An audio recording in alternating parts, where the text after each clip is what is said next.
चला तर मग आज बनवूया बटाट्याचे मऊ लुसलुशीत पराठे। खायलाही छान लागतात आणि तोंडालाही वेगळी चव येते।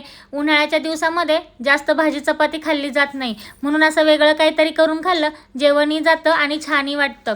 इथे मीडियम आकाराचे मी 4 बटाटे घेतले होते। ते बटाटे मधून कापून आधी ते स्वच्छ धुवून घेतले, नंतर मधून कापून घेतले। आणि मेन महत्त्वाचं म्हणजे इथे बटाटे पाणी घालून शिजवायचे नाहीत।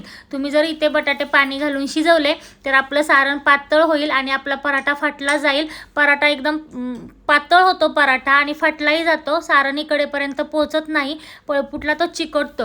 अशा पद्धतीने तुम्ही कुकरमध्ये जाळी टाकून थोडंसं पाणी खाली टाकून एक रिकामा डब्बा ठेवायचा आणि दुसऱ्या डब्यामध्ये बटाटे कापून टाकायचे आणि नुसते वाफेवरती ते शिजवून घ्यायचे झाकण टाकून।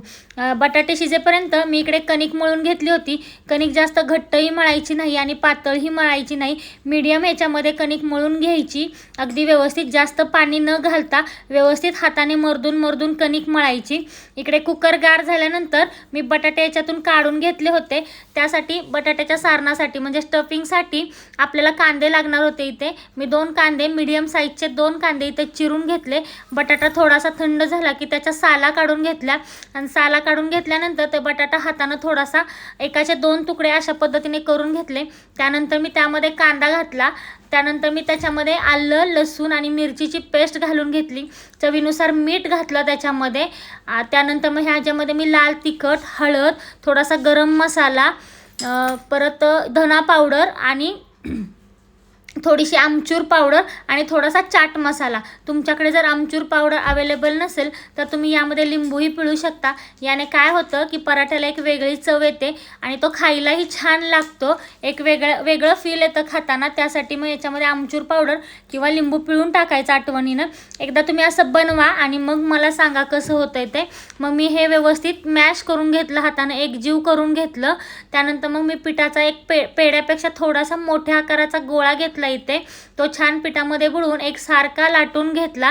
जास्त पातळ लाटायचा नाही, फक्त कडेने पातळ लाटायचा, मध्ये थोडा जाडसरच ठेवायचा। याच्यावरती थोडं पीठ भुरभुरून घेतलं आणि आपण जे स्टफिंग तयार केलं होतं ना, ते स्टफिंग याच्यामध्ये घालून घेतलं। कमी घालायचं नाही स्टफिंग, थोडंसं जास्त घालायचं, कारण हा पराठा कसा गुबगुबीत आणि छान दिसला पाहिजे आणि खातानाही त्याला फील आला पाहिजे की तो बटाट्याचा पराठा आहे म्हणून। मग अशा पद्धतीने मी ते स्टफिंग भरून व्यवस्थित लाटून घेतलं। पाहू शकता इथे तुम्ही स्टफिंग सगळं कसं काटापर्यंत व्यवस्थित गेलेलं आहे। त्यानंतर तव्यावरती टाकून मी त्याला शेकून घेतलं आणि तुम्ही याला शेकताना तेल किंवा तूपही लावू शकता। इथे मी तेलाचा वापर केला होता। छान पराठा दोन्ही बाजूनी खरपूस भाजून घेतला। पराठा कुठेही फाटला नाही की पराठा तुटला नाही आणि मेन महत्त्वाचं म्हणजे तो पळपुटला चिकटलाही नाही। सगळे पराठे व्यवस्थित झाले, कारण फक्त एकच की आपण बटाटे पाणी न घालता उकडून घेतले होते, त्यामुळे आपले पराठे म्हणजे बटाटे व्यवस्थित शिजले गेले आणि पराठेही व्यवस्थित झाले। अगदी मऊ लुसलुशीत पराठे झाले होते। तुम्ही हे पराठे दह्यासोबत, शेजवान सॉससोबत, लिंबू लोणचं किंवा आंबा लोणच्यासोबतही खाऊ शकता। शेजवान सॉस हा मी घरी बनवला होता। तुम्हाला जर रेसिपी हवी असेल तर मला कमेंटमध्ये नक्की सांगा आणि बनवून पहा,